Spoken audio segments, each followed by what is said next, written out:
Now it's working. Or it should be working. Elden Ring, Hack Divers, Cult of the Lamb. Ooh, Cult of the Lamb might be pretty good.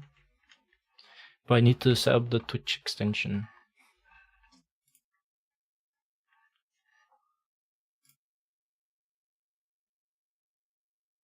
Yes, we can do some Cult of the Lamb in, let's say, 15 minutes or so.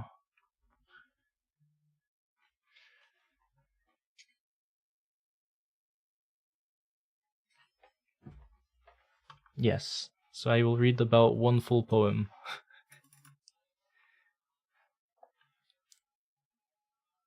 Oh, you'll be busy in 15. Whenever you're not busy, we can do that then.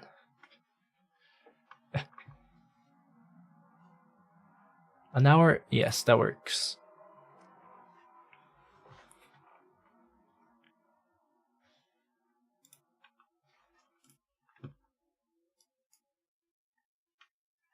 Okay, why is the music so quiet now?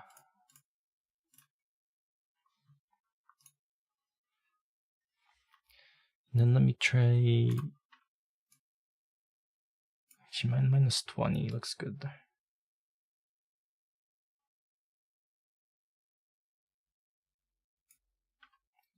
Okay. Kindness by Noemi Shihab Nye. Yes, installed the game. I need to do that as well, but I'll worry about that later. Before you know what kindness really is, you must lose things. Feel the future dissolve in a moment, like salt in a weakened broth. Only 3 gigabytes? Hell yeah. What you held in your hand, what you counted and carefully saved, all this must go, so you know how desolate the landscape can be, between the regions of kindness. Why must you fart? It's like a jump scare for some reason. Well, why is it a jump scare? Why is a fart the same as a jump scare, man? How you ride and ride, thinking the bus will never stop. The passengers eating maize and chicken will stare out the window forever. Why must I fart in my presence? Causes so much fear and discomfort. No, farting is just... It's the best one I have, to be honest. So I think it's only fart, jump scare, and that's about it. Yeah.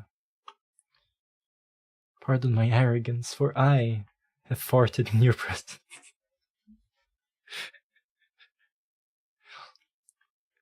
Your Highness, did you have some beans tonight? It smells quite musky. Okay. Before you learn the tender gravity of kindness, you must travel where the Indian in a white poncho lies dead by the side of the road. You must see how this could be you. How he too was someone who journeyed through the night with plans and the simple breath that kept him alive. Jesus, that's an appropriate reaction, I'd say. Before you know kindness is the deepest thing inside. That sounds wrong. You must know sorrow is the other deepest thing. Okay, why you... This is sus now. Yes, good luck with whatever busyness is keeping you busy. You must wake up with sorrow. You must speak to it till your voice catches the thread of all sorrows, and you see the size of the cloth. Then 'tis only kindness that makes sense anymore. The only kindness that ties your shoes and sends you out into the day to gaze at bread. Only kindness that raises its head from the crowd of the world to say 'tis I you have been looking for. And then goes with you everywhere like a shadow or a friend.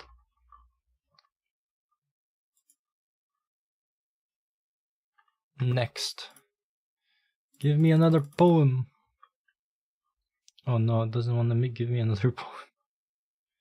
Why must you not give me poem? Is this even a real button? I don't think it's a real button. And the next button is not buttoning.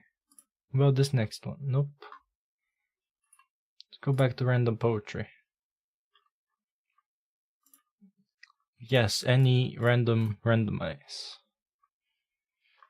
This one's a bit too big. Yeah, it should be fine.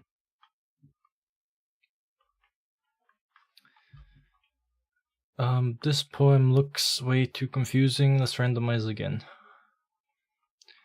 Absence, displacement, waiting, then comes rejection. Anger follows, shame makes the beds. The shadows jostle between the walls of the scarcely visited cities. Time nips at our heels. We are afraid to arrive last. I love the rain when it wraps me like a river, grafts me to the clouds. I share in the properties of the sky. I grow like a tree. I don't know what this poem means, but I'm gonna randomize. You cannot know this statue, this satyr with the head popped on a wineskin. We cannot know if he dreams, in fact. No one can know, in spite of eons. Of looking, of examining where his hip is eaten away. Eroded as if by our eyes, for what has been lost. We are to blame. For what has been kept to dethrone away. He sleeps, his brow furrowed, lips furled. He sleeps in drunken stupor, and his snores through silence still insist. The need to be drunk, we share this need to let consciousness go. Satyr is the mentor of blackout. He is the Bacchus we worship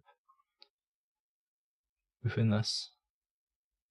Botrix? Why is there a Botrix? No. I don't want Botrix.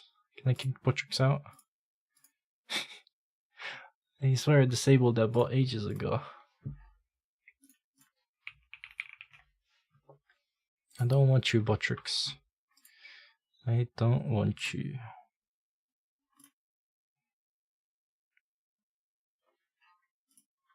Where is the kick the chat bot?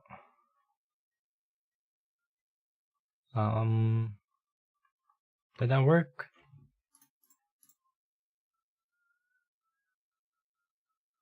I don't think that worked.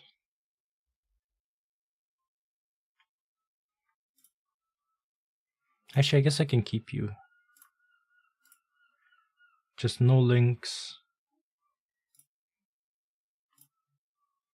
No commands, no timers, no chat alerts. Okay, good.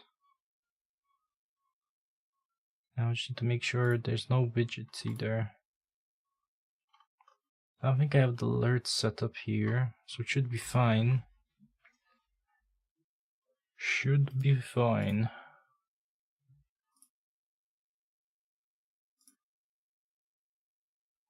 Yeah, should be fine.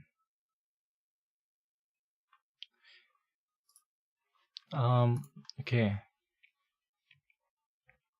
Observe in time his beard has grown, into the jug as man and vessel merge. Together seem content. He sleeps because the wine has been drained. There is no more stress nor straining, for he no longer feels his hip, his brain. This unbearable lightness, now stone, seems to embrace this hallowed notion of emptying space, this erasure, this sage trance we sometimes leave behind. He's both absent and present, a fading figure in a picture, familiar yet unrecognizable. Familiar yet unrecognized, ourselves at another age. I don't know what's going on. I don't know this poem, but I'm fine with it. 28th part. On Antiphon Island, they lowered the bar, and we went back. It wasn't limbo. We were in albeit we limboed. Everywhere we went, we limboed. Legs bent, shoulders blades grazing the dirt dawned. Under the birth shirts, sweat salting the silence we broke. Limboed so low we fell and lay looking up at the clouds, backs embraced by the ground, and the ground a fallen wall. We were ambushed by... Later we'd sit, sipping fig liquor, beckoning sleep soon come. Some little nowhere yet we were. I wasn't there. Where we were? I don't understand what this is. Whatever poem is, that's too difficult for me. You know... Ooh, what was this? This looks trippy. Let's do it. I thought you were gone, stupid bird. Darling worms shifted in the mud. This time I am not so certain. Is it kinship or are you gloating? Have I grown bitter with the bees? How they bring the blossoms reliably. I could have barely bear the beauty of my lover when the sun pressed its fingers into the doors of her pupils, and so I surely cannot bear to imagine her now that she is gone. Yet my neighbor's irises are in season and I remain alone. The warmth has returned to my skin like a familiar poem wrapped along my forearms, teasing ghosts. There's nothing romantic about any of this. The sparrows are disastered with their crooning, their beaks like scythes. The wines relentless in their unraveling. Over the brick that want only to be bare, one man's beauty becomes another brutal architecture. No, there is nothing romantic about a crowded Fifth Avenue, how it pours eventually into Washington Square Park, elbows threatening to kiss one another, like ships in a swarmed harbor. Lillian Vernon married in dew, best to keep her last name, and inside her once home I mourn and watch, the green do what I cannot. The petals of the daffodil grow and pull open, and then they remain, despite time, despite the knives shrieking in the wind. Just like that, the landscape comes back, despite death, its place on the mantle and its victor in the distance. What was once still I granted motion, and again I am dark, with my envy as life unfolds, its arms and taunts. Death with its favorite song, for now, lover, I am going to ruin you. I am not even reading the poem, I'm just trying to understand its structure. It's kind of sad. Falteringly? Our national bird for years was A.M. Klein, said the rocking chair. I don't know what our national bird is now, but my totem bird is the killdeer. Its names, old mannerisms, and cry explain bits about me in riddles. My daily writing self at 57 has accrued the usual old habits and noises. There are awful names I know myself by, lie dances I perform. In my hopelessness I have hope my deflections might honor me. In open fields my bird ranges, it nests near cow plop and hooves. Its only protection a desperate busking. If a person or a creature approaches its egg, the killdeer pretends to have a broken wing. It flits near, then hovers away. One wing splints forwards at an unnatural angle. Its cry seems so plaintive. And true does it divert it from its eggs by a chance at catching the adult. Like that wounded arrow maker, Philotates, I have a broken wing of sorts. Something wrong with my hands, eczema, nerves. My palms red and dry, split along their lifelines, and bleed. It is difficult to wear white shirts, for instance. When I fall asleep, I always go right back to the same fields I grew up in. Dreaming, I wander in those fields. My hands bleed into the furrows. I look for my eggs. I cry. I am not lying, but there has always been a hint of puppetry to my whining. I knew up in farms between Bobkegan and Veneville Falls, mid-century, mid-Ontario, between Rainey's Township to the southwest and Purdy's Country, slightly north to the east. When I write, I am always midfield, on one leg, the other poised over killdeer's eggs. I have almost stepped on them again, but I hold the pose and write instead. Around me the bird cries, it lies, as I hover there. Pen poised, I am overcome and rejuvenated by imbalance.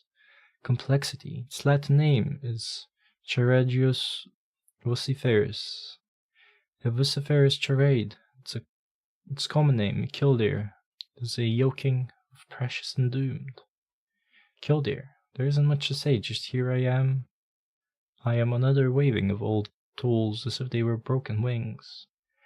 A thin plea, my pain, my pain, lies dying out in the dry grass, dying out in starlessness. A few small poems have stayed warm. You know, I've decided that poems make no sense. I have no fucking clue what it's trying to say. It's just talking about birds and that's it. So how about we go back to good old creepypasta. I do need to change the other title as well, though.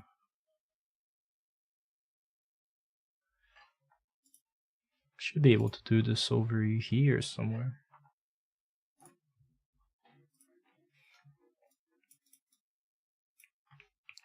Creepypasta. It is not gaming, it is maybe comedy? I don't know. Maybe comedy.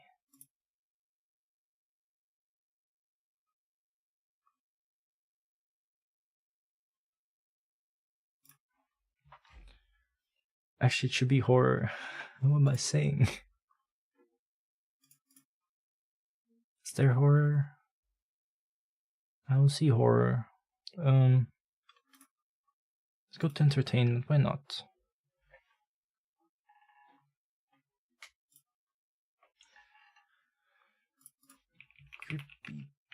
Creepypasta. Yeah, let's go with this one.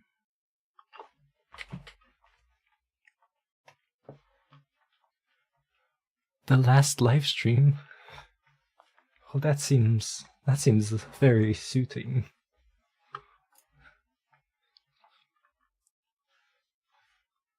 The last live stream, December 27th, 2024. Video games and gaming. Well, those are the tags. Estimating reading time, 6 minutes.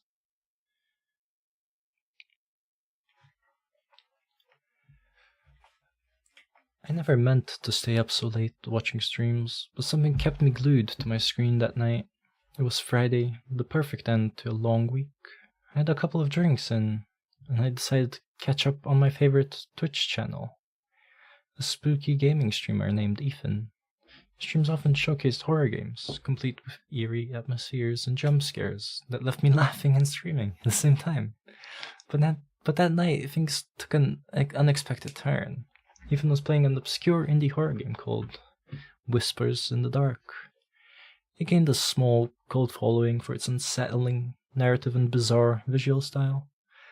They had heard whispers about it. Viewers claimed it had a unique quality, that it felt almost too real at times. I was skeptical, but as I watched, I found myself becoming entranced. As the game started, the graphics had a grainy texture, reminiscent of an old VHS tape. The protagonist, a nameless character, found themselves alone in a decaying house, with nothing but a flashlight. It wasn't long before Ethan began to joke about the game's uncanny atmosphere. The way the shadows twisted unnaturally, and the whimpering sounds that echoed through the lonely corridors.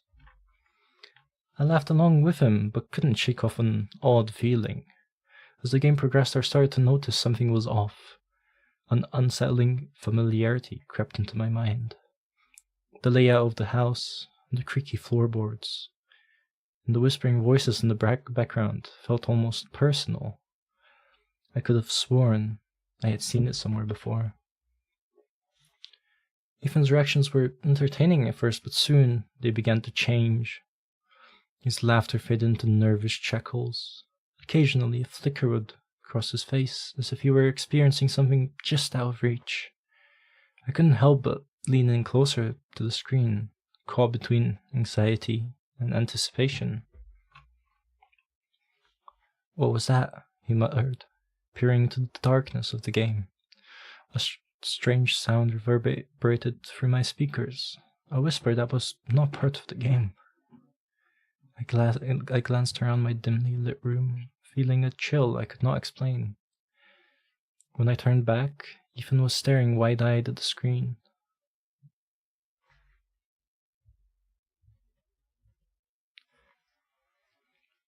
"Did you guys hear that?" he asked, breaking character for the first time. The chat exploded with comments, some calling it a part of the game, while others speculated that something was wrong, but Ethan shrugged it off, attributing it to the ambience of the game. He pressed on, but I noticed the tension building in his voice, accompanied by an ever-stiffening demeanor. With each passing moment, what was once an entertaining stream began to feel increasingly dark. The game showed subtle changes. The lights would flicker occasionally. The shadows moved in the corner of the frame. At one point, the character stumbled upon a mirror hanging on the wall. The reflection stared back at him. There was something off about it. The face looked distorted, hollow, like it didn't belong. Ethan started to sweat as the intensity of his gameplay heightened, and as the characters ventured deeper into the house. He whispered under his breath, "This is getting weird." I could only agree. The entire atmosphere felt stifling, as if we were both in that house, breathing in the dust and the knees together, each corridor echoing with a foreboding silence. Then came the moment that stopped my heart. The character was rummaging through an old cupboard, and suddenly, the lights in Ethan's streaming room flickered. My heart raced. I glanced at my own lights, still steady. Ethan, however, jumped back from his desk, eyes wide in disbelief. "Did you guys see that?" His voice crackled slightly, clearly unnerved. Kat, one of his mods, quickly typed, "It's probably just the power, Ethan. Don't panic." That was when I noticed the frame of his webcam. A darkened figure lingering in the background, half hidden in the shadows of his room. Guys, I think there's something. Someone's in my room," he said slowly, his eyes darting off screen. The chat became a tidal wave of comments urging him to turn around, to check. I felt a chill run down my spine, every instinct screaming for me to turn off the stream. But something anchored me. It was morbid curiosity, a fear that paralyzed me from disconnecting. And then, as if the virtual world and the real world were colliding, the figure stepped closer to the camera, fully illuminated by the glow of his screen. It was a silhouette of a person, unfathomably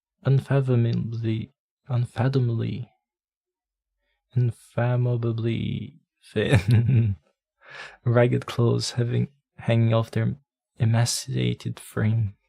A small, twisted smile curved across their lips. They didn't look human. "Ethan, get out!" I screamed in my living room, although I knew he couldn't hear me. As the figure reached towards him, the screen cut off for a chilling second. Then everything went dark. Just like that, the stream ended, leaving us with nothing but the sound of static. My heart pounded in my chest. I couldn't breathe, my mind racing through the possibilities. Some viewers began to speculate it was a prank, while others were understandably concerned. But something within me trembled with dread. I knew that figure wasn't an act. It was too real, too raw. My hands shook as I searched for his social media accounts, desperately hoping to find something, a sign that he was okay. But there was nothing. Hours passed and there was still no word from Ethan. I checked his Twitter. The last tweet was from early morning, innocuously announcing his stream. I saw comments from his fans worried about his absence, as sleep slowly crept up on me. I made the decision to go to bed, hoping it was a simple power outage or technical failure. Surely he would update us in the morning. But as dawn broke and I awoke to glaring sunlight, dread settled in the pit of my stomach. I checked my phone immediately. One new notification. A message from a moderator saying that Ethan's account had been hacked, that all evidence of last night's stream had vanished, and that they haven't been able to reach him. Panic gripped my mind. I found myself searching deeper, watching other streams to see if anyone had captured anything, but no one had. It was as if Ethan hadn't existed in the digital space anymore. Days turned into weeks, and despair filled the void left by his absence. Retreated from streaming channels, unsettling memories haunting me relentlessly. As I buried myself in mundane life, I couldn't shake the eerie feeling that I was being watched. Sometimes at night I'd hear whispers echoing just beyond my hearing range. I brushed it off as paranoia until one night, unable to sleep, I finally caved and opened my laptop. There was a newly created channel featuring a strange title that sent chills down my spine. Whispers After Dark. I opened the stream glitched, and for the briefest moment I saw Ethan's face, hollow and sunken, framed by the same shadows that haunted his last broadcast. The chat filled with panicked moments, but none of them could see what I did. Filled with panicked comments, but none of them could see what I did. Then the screen flickered again, and the figure appeared standing in the dark behind him, whispering something that I couldn't understand. It felt like they were staring right at me, inviting me to come closer, to join his eternal suffering. I couldn't look away. My heart raced as the whispering intensified. It consumed me. I could feel the darkness pulling me in. I can't explain what happened next. In a horrible moment of recklessness, I typed in the chat, "Ethan, are you there? Please reply if you can hear me."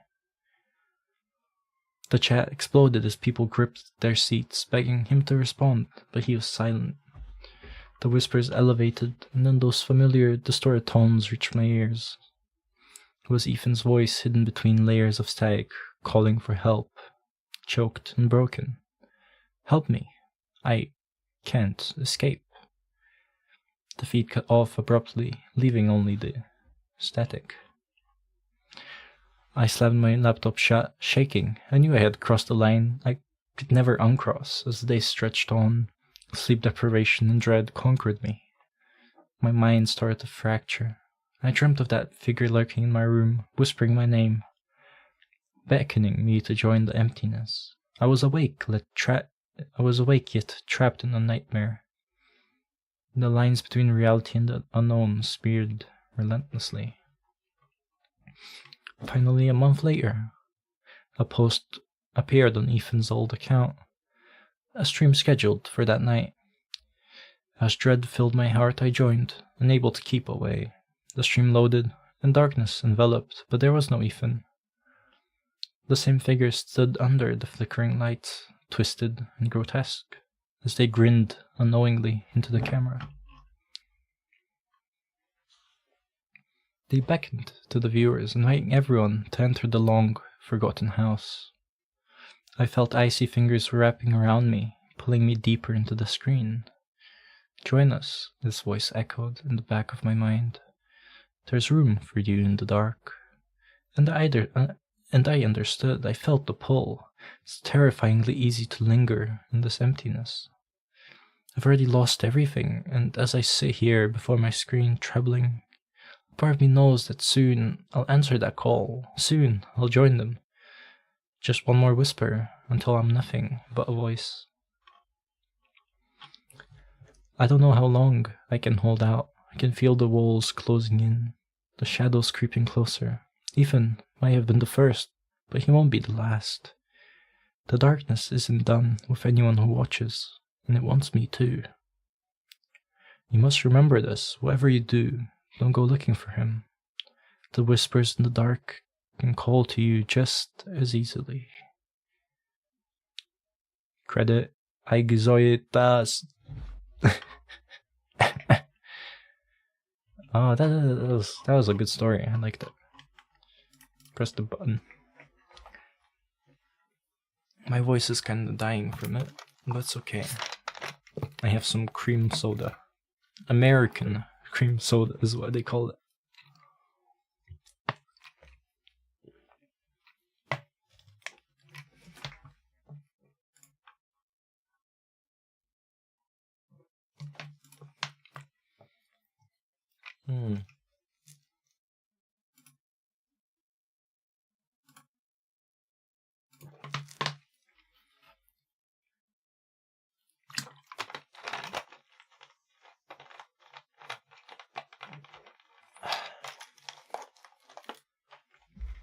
Okay, the American cream soda is very, very good.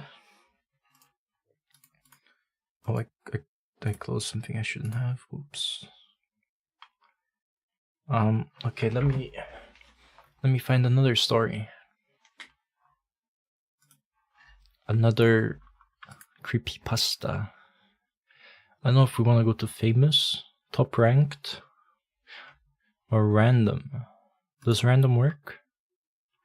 Random does not work still. Well, let's try the famous one. 1999 creepypasta. Made in 2009? Okay, sure, let's read it. Ooh, let's go. Nice vibe, you know, nice and old. Written by Camden Lamont. Estimated reading time 33 minutes. Boy, that's a long one. In the cellar somewhere, standing before the camera, a man in a tatty? I can't even highlight this? I can. Tatty. In the cellar somewhere, standing before the camera, a man in a tatty, moth-eaten bear suit says hello to the small handful of watching children. This is a public access show viewed by only a small number of fans, a small number that includes you. As a child, you love Mr. Bear. You don't care that he broadcasts from his cellar, that there's something remarkably dark about the way those polished button eyes stare into the camera lens. As a child, you don't see those things. When Mr. Bear suggests you write to him, you jump at the chance. When he writes back asking you to visit him, you jump at that chance too. As a child, there are some things that you just don't see. You don't see the man beneath the bear suit, or that bears have teeth and claws. As a child, there are some things that you don't see, and of course, some things that you aren't supposed to.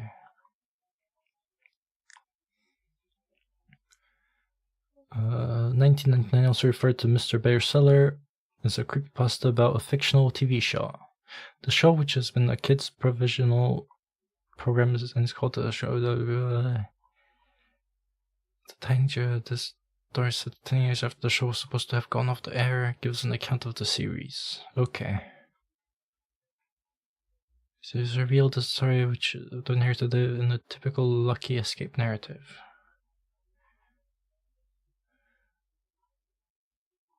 Okay, let's ignore this, I think. The year is 1999. That sentence brings me back to my senior kindergarten class when I was 5 years old, where we used to read out the date on the blackboard every single day. The year 1999 exists as a stain in my mind, however, as a memory that will not go away no matter how hard I try to forget it. 1999 marked the year I lost my first tooth, my first time on a plane, and unfortunately the early loss of my childhood innocence. That one memory that refused to be wiped. It all started with that new, or old, TV. At that time, Pokemon was the latest fad to hit the school. Pokemon cards, games, stickers, and the most popular, the TV show. So, of course, every time I came home from school, I would stay glued to the TV until Pokemon came on at 5. The only problem was that my dad watched the news at 5:30, and Pokemon episodes were back to back, which meant I had to miss an episode every day, something I whined on and on about. My dad got tired of hearing me complain every day. That must be why he went and bought another TV. My dad put the TV he bought in my room. Unfortunately, it was just an old, small boob tube, with rabbit ears even. It also had 20 channels available, not including the channel Pokemon was on. I recall I didn't care though. I was just thrilled I had my own TV in my room. After surfing through the channels, I came to the conclusion that only channel 2, TVO Kids, was worth watching, so I watched that for a while. wasn't for another few months until I discovered Channel 21. One day in April, I was flipping through the channels trying to see if Pokemon was on. I pressed Channel 21 into the remote, hoping there were more channels, and to my delight there were. My dad was surprised too, but he let me watch it because it seemed to have kids' programs on it. The channel was called Caledon Local 21. And later I found out that it was broadcasted from the town of Caledon, Ontario, a town very close to my city. The shows I saw in Caledon Local 21 looked poorly made, and I never understood what was going on in them half the time. However, as I grew up, every time I thought of that channel, I realized more and more how messed up the shows were. I had to ask myself, what the fuck was I watching?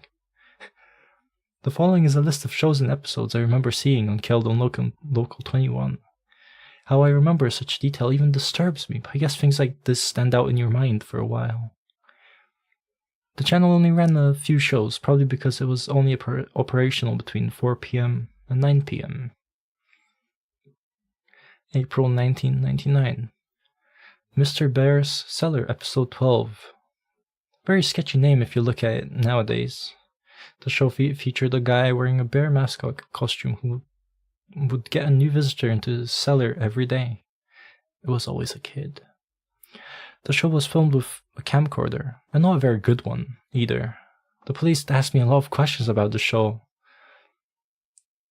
This episode started with Mr. Bear sitting at a table playing checkers by himself. He sat there playing for a bit until there was a knock on the door. The camera was then looking up at the stairs of the door, where there was another knock. Mr. Bear climbed the stairs and opened the door to reveal two young children. One was a boy about my age. The other was a girl who looked about 8. Mr. Bear danced in delight, and then he started talking to the kids. I couldn't hear any of them that well, I remember.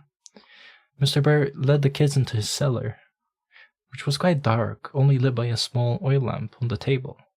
I can't really remember that much more, except him singing a song which I couldn't hear too well either, probably because of that large bear mask. The episode ended with them playing hide and seek, with the kids hiding in the closet and Mr. Bear counting. May 1999. Soup and Spoon. I don't think this was even a show. I think it was more of a special movie thing. All I know is I stopped watching Caledon Local 21 for a while because I thought the show was too stupid. Especially since Pokemon now came on at 4:30 and 5. I don't remember much of this, but it showed a can of soup and a spoon both attached to strings, swinging back and forth, as someone was holding them and dangling them in front of the camera.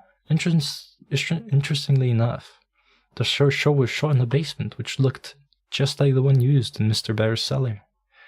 Like I said, I don't remember much. The only thing I can remember clearly was the end. The entire thing was only half an hour, and just included stuff I found stupid, such as the spoon chasing the soup around, trying to eat him. The ending showed a table and about 7 kids sitting around it, each with a bowl of soup in front of them. They were sitting and looking at the camera, but with confused, almost frightened faces. The cameraman then held the can of soup in front of the kids and said, "Spoons ready?" And then it just stopped. July 1999. It was summer, and I hadn't watched Channel 21 for a while, until one day I slept over at my friend's house, and I decided to check it out again. My friend had gotten a TV in his room for his 6th birthday, so we stayed up very late. For us, 9:30, it was very late, and watched TV. That's when I remember Channel 21, and brought it up to my friend. We decided to see if it was on. And to our surprise, it was. They must have changed the broadcasting time. Mr. Bear's Cellar, Episode 23. This episode was entertaining for my friend and me, mainly because it had swearing. However, now that I think of this episode, I realize something was definitely wrong when it was filmed. The episode started with the camera on its side, while it was facing Mr. Bear, who was walking upstairs to the cellar door. The camera then blacked out for about a second before fading back in, back upright and facing Mr. Bear. There was also another kid talking to him, but this kid looked about 11 or 12. He was talking to Mr. Bear for a while, but I couldn't hear well. Again, with the crappy camcorder. Until the kid started raising his voice. The kid was saying how it was late and his sister had to go home. You could also hear more voices in the background. I remember Mr. Bear clearly saying, "Get the fuck out, you are not invited," with a deep voice muffled by the bear mask. I remember my friend and I looked at each other and laughed at the mention of the forbidden F word. But the episode got weirder. The kids began climbing the stairs before turning around and saying how he was going to call the police. Mr. Bear began breaking into a run towards the kid, who had started screaming and running as well. The camera then cut out, and that was the end of the episode. The channel then turned to static shortly after. I didn't want to watch Channel 21 after that. In August, I grew more curious to see Mr. Bear's cellar for some reason. The last episode I saw of Mr. Bear was weird and had swearing, which also made me think the show was meant for teenagers. Nonetheless, I flipped onto Channel 21 when my dad was busy. The Bear's Cellar, episode 28. Apparently this episode had been playing the entire month of August. It was studied a lot by the police. The entire episode was just Mr. Bear sitting in a chair talking to the audience. "Hello kids, do you want to visit my cellar? If you do, please write me a letter at this address." The screen then switched to a white screen, with multicolored letters reading the address. And that was what remained for the rest of the episode. This repeated for 5 hours, every day, until September came. And guess what I actually did? I sent Mr. Bear, or that sick bastard who portrayed him, a letter. And I did out of curiosity mostly. My dad was okay with it because he thought it was a legit kid show. But then again, he never saw any of what was on Channel 21. So I wrote a letter using my best strength possible. I think I just said how I wanted to meet Mr. Bear. So my dad sent the letter to the address Mr. Bear said on the show. It stayed on all day anyway, for some reason. It took about a week to get a response, which I was surprised I did. I still have the letter I received on August 15th, 1999. The letter read, "Dear Elliot, thank you so much for your letter. I would love to have you in my cellar. We play games, watch movies, and go fire camping in the middle of the woods. Come to my house at..." The police cut out this address. "Caledon, Ontario, Canada. I look very forward to having fun with you. Love, Mr. Bear." I cannot believe my dad never found this sketchy, because he took me to the house. And then that's when the police became involved. Those endless questions, those pictures of terrified kids, the woods. That brings me to why I'm writing this vlog. That psycho and his friends did some fucked up shit back then. And now it seems like he's trying to get into contact with me again. The entire police thing is coming back. This has brought 1999 back to me. Over a decade later, it's happening again. Update, November 14, 2009. People have been emailing me asking what exactly happened in 1999. I'll get to that. Those weird TV shows I was watching apparently were meant to attract kids to Mr. Bear's house. What Mr. Bear did shocked the entire town. My dad actually drove me to Caledon along with the address Mr. Bear left in the letter. The house was actually in the outskirts of the town, in the open farmland. I still remember the house. It looked like an old farmhouse that looked to have been built in the early 1900s. The windows were all boarded up, and the house looked in a state of disrepair. As we walked up to the house, I remember my dad checking the address over and over again, and looking at the house in disbelief. Then, the door opened. I expected Mr. Bear to be at the door, but I was surprised to see a police officer emerge from the creaking doorway. The officer began talking to my dad while I quickly asked if that was Mr. Bear's house. The officer's face cringed slightly, and he muttered, "Oh God," or something like that. He started talking quietly to my dad so I couldn't hear, although my dad told me to go to the car anyway. And then we just went home. My dad was quiet the whole way home. I felt something strange had happened. My dad never told me what happened for a while. I forgot about it anyway too. Channel 21 no longer came on, and when I asked about it, my dad would not acknowledge its existence. I think it was when I was 13 where I learned the truth. I remember Channel 21 one day and asked my dad about it. I guess he finally decided I should hear the truth. Keldon Local 21 was a local TV channel that ran from October 1997, August 1999 in the Peel region of Ontario. The entire channel was made from a house in Keldon, the one I visited, and run by a man who was not really known by anyone in the town. The channel was only available to older TVs because the signal was one only picked up by the rabbit ears, weaker frequency. The man created all the shows on the channel, all of which were kid shows. He was Mr. Bear, and he was the mysterious cameraman. The real reason he created the channel was more disturbing than what was originally thought. As you might have already guessed, he kidnapped kids and held them in his cellar.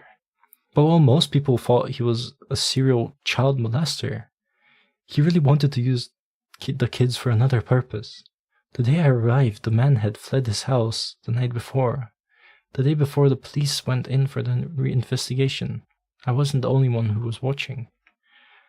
Update December 2nd, 2009.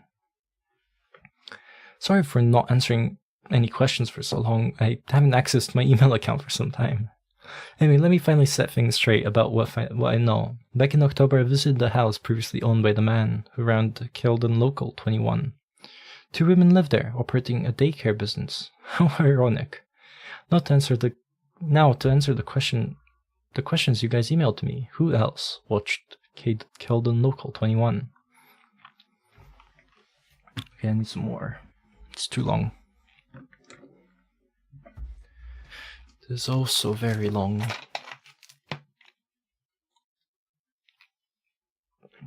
By water, I mean American cream soda.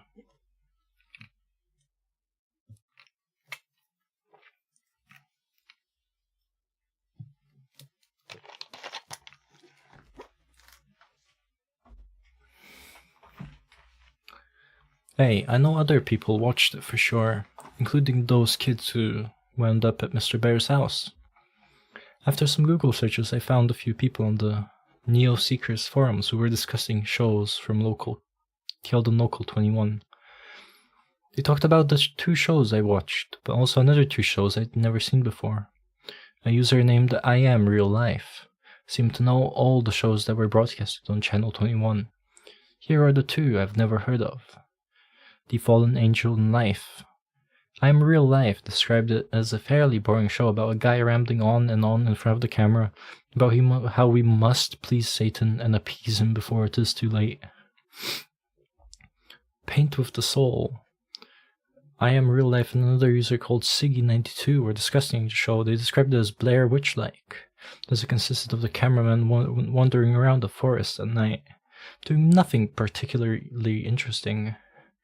I'll go look for the conversations and see if I can get the link. Where is Mr. Bear, or the guy who wore the costume? If I did know, I would have said earlier. I have no idea where this guy is, or if he's dead or alive. Hopefully dead. When I see my dad's friend next time, I'll ask him about this. Maybe I can get a more definitive answer. What did Mr. Bear do to the children? This is by far the most common questions I've been asked. I found this out in October as well, by my dad's friend who's retired Keldon regional officer. Apparently the man playing Mr. Beast took the kids out of the house and into the forest nearby. What he did there, the police are not exactly sure how it happened, but 16 charred bodies of children between the age of 4 and 13 were found in a 15 by 15 foot ditch deep within the forest. My dad's friend did not want to go into the exact details, but I'm seeing him next Thursday anyway, so maybe I can extort more information from him then. Damn, that's wild. That's all I have for now.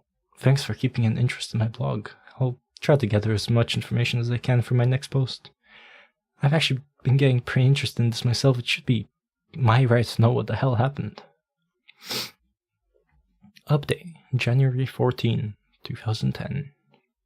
I'm sorry I haven't posted anything for a while. I kind of lost interest in this blog since I hit a standstill while looking for more information about the identity of the owner of Keldon Local 21. However, a few weeks ago, I struck gold. I found some answers, surprisingly, from the father of a kid I used to babysit. He lives just across from my street, and I used to look after his kids when they were younger. He currently doesn't have a job either. He used to live near the woods outside of Keldon and witnessed the owner's activities in the woods. His name is Anthony Polo. When he lived in the small bungalow outside the woods, he would often venture in to smoke a joint of marijuana or two before returning to his work as a wood craftsman. Polo described that sometimes he would hear voices of children coming from deeper within the woods, as well as a glowing light off in the distance. Polo told me these events started in late 1997. This is around when Keldon began airing. He apparently became annoyed by this happening every once in a while and actually went to investigate. Polo then described what the whole scene looked like when he got there. There was a group of kids, he said about 13 to 17 and ages 5 to 12, gathered around a large fire pit with a burning fire. With them was a single adult. Polo talked to the man, nothing unusually unkempt, noting his unusual unkempt appearance of a crack addict as well as this constant twitching, and asked what he was doing out in the forest with the children. The man said they were on a camping trip, something they did frequently. Polo, not suspecting anything. Keldon has one of the lowest crime rates in Canada. Simply left it at that and told them to be quieter. Polo then paused for a while before telling me they never became quieter. In fact, sometimes they heard loud chanting from the children in an unknown language. He didn't bother meeting with the man again, and he was moving anyway. I told Polo that the man was probably the owner of Local 21, but he doubted it, and he heard that the man was moving to Pickering by several other residents near the area. Here's what I know now. The man would take kids into the woods regularly for camping. The fire pit described may be the hole the bodies were found in. The children he saw were probably the ones found. The man moved to a city called Pickering, a smaller city east of Toronto. I'll discuss this with my dad's friend, the ex-cop, and see if this matches anything the police knew about the man. I also want to see if he has any other knowledge of what was aired on Local 21. This is so long. Update, February 10, 2010. Good news, guys. I talked to my dad's friend and he has disclosed a lot of information for me. First I asked if the police had any information on the man. He replied they only had the same leads for years and never found the suspect. However, the regional police do have some sort of tapes found in the house it was broadcasted from. He took me over so I could watch a few. I guess I haven't said much about him yet. My dad's friend name is Mitchell Wilson. A pretty nice guy. He seemed to understand my first knowledge on what happened during the late 90s in that house. He feels it was wrong that my dad went so long without telling me much. He took me to Davis Road Police Station. Each of the main stations. Okay, I feel like it's too long. I am done. This story is too... It's not creepy, it's too depressing. Too depresso. Give me no more. No more depresso. I need some espresso.